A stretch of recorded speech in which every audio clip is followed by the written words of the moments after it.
Assalamualaikum warahmatullahi wabarakatuh. Kembali lagi ke channel YouTube saya. Kali ini kita akan bahas tentang fungsi boolean secara contoh kasus ya.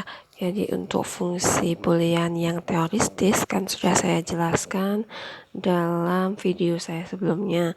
Nah, untuk kali ini kita akan masuk ke contoh kasus. Contoh kasus pertama, tinjau fungsi boolean yang dinyatakan oleh tabel berikut.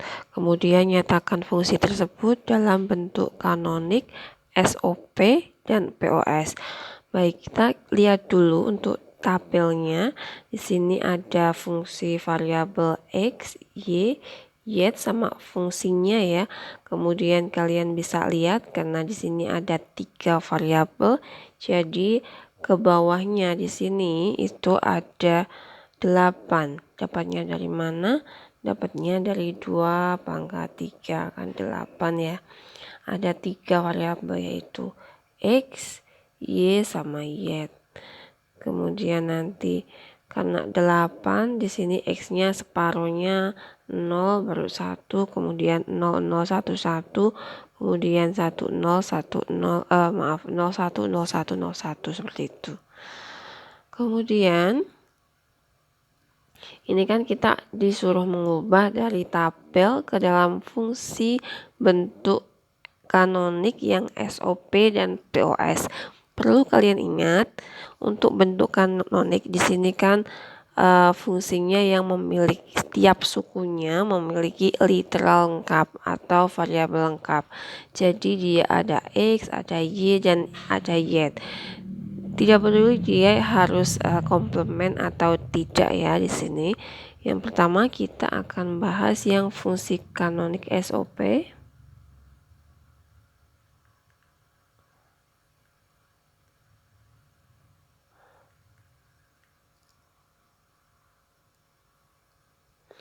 Di sini ya, untuk kombinasi-kombinasi nilai peubah yang menghasilkan nilai fungsi sama dengan 1 itu adalah ini ya. Jadi kalau SOP di sini kata kuncinya saya kasih keywordnya. Kita lihat yang di kolom fungsi itu yang nilainya adalah 1.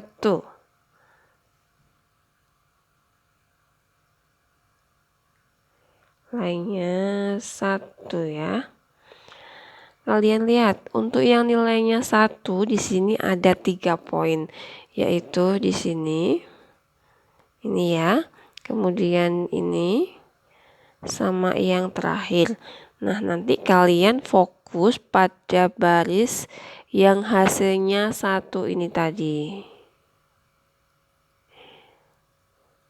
Di sini, kemudian satunya mana?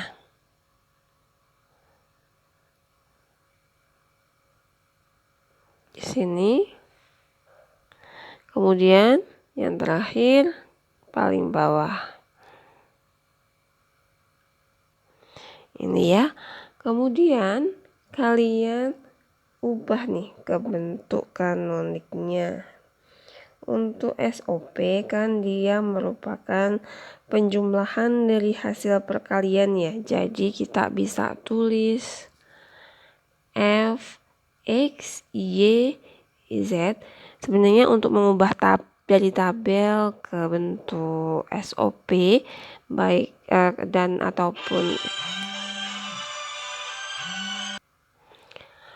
ataupun bentuk yang POS ya. Di sini lebih mudah dibandingkan kita mengubah dari fungsi baku ke kanonik. Nah, di sini kalian bisa lihat f, x, y, z-nya itu adalah kalian lihat di sini ya. Ini adalah 0, 0, 1. Tadi kan saya tulis di sini saja biar lebih mudah. 0, 0, 1. Kemudian sama berapa? 1, 0, 0 dan 1, 1, 1. Yang dimaksud ini yang mana sih? 0, 0, 1. Ini yang dimaksud adalah yang sini ya. 0, 0, 1. Kemudian 1, 0, 0, 1, 1, 1. Yang dimaksud adalah itu. Kemudian kita perlu ingat lagi kalau dalam SOP itu 0 adalah bentuk komplemennya ya. Kalian kalau lupa silahkan buka di tabel tentang konversi min term ke max term. Nah, kalian di situ kan bisa lihat nih ya, untuk 0 itu apakah dia komplement atau tidak, seperti itu. Kemudian kalau kasus ini kan kalau 0 itu komplement. Jadi ini kita bisa tulis seperti ini. 0, 0, 1 berarti di sini X komplement, Y komplement, Z. Kemudian ditambah X karena di sini 1 ya. Kemudian 0 berarti Y komplement, Y komplement. Kemudian ini 1, 1, 1 berarti ditambah X, Y, Y. Nah, hasilnya seperti itu. Atau kita bisa, ini sudah merupakan fungsi dari kanonik ya. Fungsi kanonik yang SOP. Seperti itu. Kemudian kalau bisa juga menggunakan fungsi dari min term. Kalian ingat kalau fungsi min term berarti bisa kita buat seperti ini. Nah, kalian cek tuh di tabel min term. X komplement, Y komplement, Z itu adalah M1, M kecil ya di sini karena ini adalah min term. Kemudian untuk X, Y komplement, Y komplement itu adalah M4.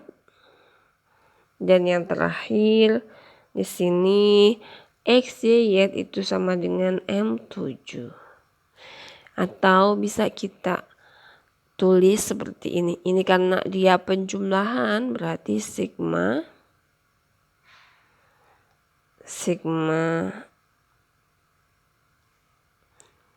kemudian kita urutkan dari kecil ke besar 1, 4, 7. Seperti itu ya. Ini adalah fungsi kanonik SOP. Kemudian kita akan mencari kanonik yang POS ya. Yang kedua, kanonik ini SOP POS. Nah, untuk yang POS itu kata kuncinya kalian cari yang di tabel yang hasilnya adalah 0. Kalian bisa lihat yang ini ya, berarti ada berapa suku? 1, 2, 3, 4, 5. Ada 5 suku nantinya. Kemudian kita perhatikan di sini. Sama ini. Dan yang terakhir di sini. Untuk yang pertama di sini berarti 0, 0, 0 ya, ini ya. 0, 0, 0. Kita tulis dulu di sini ya. F, X, Y, Z itu sama dengan nanti di sini 0, 0, 0. Kemudian suku pertamanya, suku keduanya itu adalah 0, 1, 0, 0, 1, 0. Kemudian suku ketiganya itu adalah 0, 1, 1, 0, 1, 1. Selanjutnya 1, 0, 1. 1, 0, 1. Kemudian 1, 1, 0. Sudah ya, ada 5. 1, 2, 3, 4, 5. Nah, kalian harus ingat kalau di fungsi POS 0 itu merupakan yang bukan komplement ya aslinya. Berarti ini di sini adalah X. 0 itu untuk X kalau di POS ya. Kalian jangan kebalik. X ditambah Y ditambah Y. Kenapa tambah? Karena ini kan fungsi POS. Jadi perkalian dari hasil jumlah ya. Seperti ini. Kemudian 0 X ditambah Y komplement ditambah Y. Seperti itu. Kemudian di sini 011 berarti X ditambah Y komplement ditambah Y komplement. Selanjutnya 101 berarti di sini adalah X komplement ditambah Y ditambah Z komplement. 1, 2, 3, 4 ya.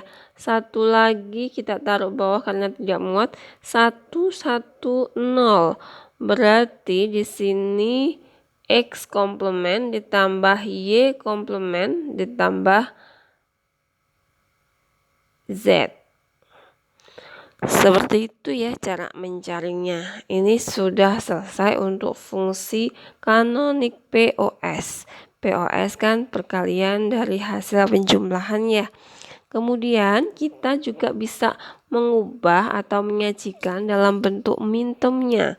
Minterm berarti di sini F, X, Y, Y-nya itu adalah X, Y, Y itu kalian bisa lihat di tabel maxterm itu adalah M0, M besar ya karena maxterm.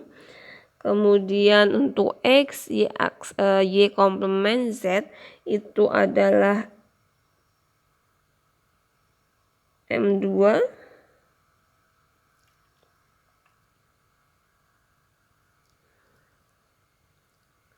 Tadi ini M0 ya. Kemudian M2. Nanti kalian bisa cek M3, M5 sama M6. Nah, atau kalian juga bisa sebut ini itu adalah pi, bukan pi ya maaf. Ini simbol dari perkalian banyak variabel. Tapi bentuknya itu kayak pi tapi besar. Berarti ini 0, 2, 3, 5, 6. Seperti itu ya. Sudah selesai. Mudah ya. Ini untuk contoh kasus yang pertama.